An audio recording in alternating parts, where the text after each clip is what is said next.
আপনারা দেখছেন tree of knowledge, the home of trendy content. আমি ব্যারিস্টার জিয়াউর রহমান। আমি বাংলাদেশ সুপ্রিম কোর্টের একজন আইনজীবী। আমি ঢাকা বিশ্ববিদ্যালয়ের আইন বিভাগের সাবেক একজন শিক্ষার্থী। আমার বাড়ি পাথরঘাটায়। সেই সুবাদে এখানের যে ছেলেটিকে নির্মমভাবে পরশু দিন রাতে ঢাকা বিশ্ববিদ্যালয় ফজলুল হলে হত্যা করা হয়েছে, সেই ছেলেটির পাশের ইউনিয়নই আমার বাড়ি। ব্যক্তিগতভাবে আমি ছেলেটিকে চিনতাম। ছেলেটির মৃত্যুর ঘটনা দেখে আমাদের হৃদয়ে রক্তক্ষরণ হয়েছে এবং সেই জায়গা থেকেই আমরা প্রতিবাদ স্বরূপ আজকের এই মানববন্ধনে এখানে আমরা উপস্থিত হয়েছি। তো আপনারা ঘটনার বিস্তারিত আমি বলবো না, আপনারা সবাই জানেন যে ঘটনা এখানে কি ঘটেছিল। এক ইতিহাসের এক নির্মম হত্যাযজ্ঞ ঢাকা বিশ্ববিদ্যালয় ক্যাম্পাসে হয়েছে। তো আমরা শুধু এতটুকু বলতে চাই যে ঘটনাটা হয়েছে সেই ঘটনার ন্যায় বিচার নিশ্চিত করার জন্য আমরা আজকের মানববন্ধন করেছি। আমরা যে চলে গেছে তাকে তো আর ফিরিয়ে আনতে পারবো না।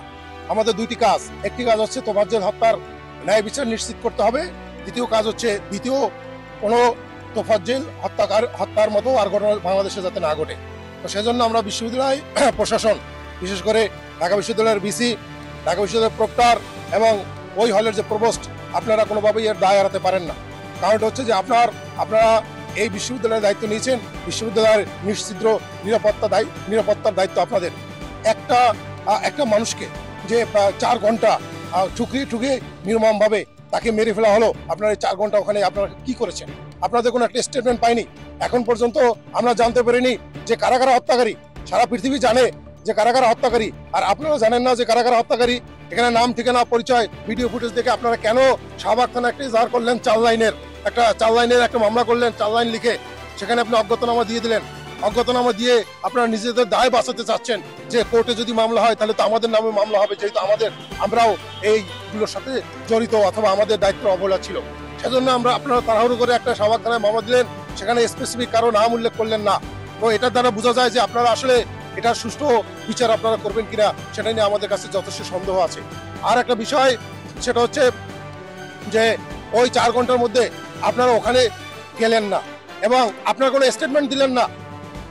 1-2 দিন হয়ে গেল আপনারা এখানে তাদেরকে বহিষ্কার করলেন না। জাহাঙ্গীরনগর বিশ্ববিদ্যালয়ে একটা ঘটনা ঘটেছে, যারা জড়িত তাদেরকে বহিষ্কার করা হয়েছে। আপনারা ঢাকা বিশ্ববিদ্যালয় প্রশাসন এখন ঘুমিয়ে আছেন। আপনারা এখন পর্যন্ত এই শিক্ষার্থীদেরকে, যে কয়জন শিক্ষার্থীকে মানে হত্যাকারীকে ধরা হয়েছে, এই হত্যাকারীদের ধরার আগে আপনাদের আইনগতভাবে উচিত ছিল এই শিক্ষার্থীদেরকে বহিষ্কার করা। তাহলে কি হতো, বহিষ্কারের পরে যদি এই হত্যাকারীদেরকে যদি ধরতো তাহলে তারা ঢাকা বিশ্ববিদ্যালয়ে বহিষ্কৃত শিক্ষার্থী হিসেবে তাদেরকে ধরা হতো, আপনারাও বেঁচে যেতেন। কিন্তু আপনারা সে কাজটা করলেন না। আপনারা কোনোভাবে হত্যাকারীদেরকে হয়তো বা বাঁচাতে চান, এজন্য আপনারা তাদের নাম ঠিকানাও দিলেন না। তো আমরা এটুকু বলতে চাই যে তোফাজ্জল এর বাবা মারা গেছে 2015 সালে, তার মা মারা গেছে 2019 সালে। তারা 2 ভাই বেঁচে ছিল। তার বড় ভাই মারা গেল 2023 সালে, গত বছর। একমাত্র অবলম্বন, তার কোনো বোন নাই, একমাত্র অবলম্বন সে ছিল। তাকে এভাবে ঢাকা বিশ্ববিদ্যালয়ের মতো ক্যাম্পাসে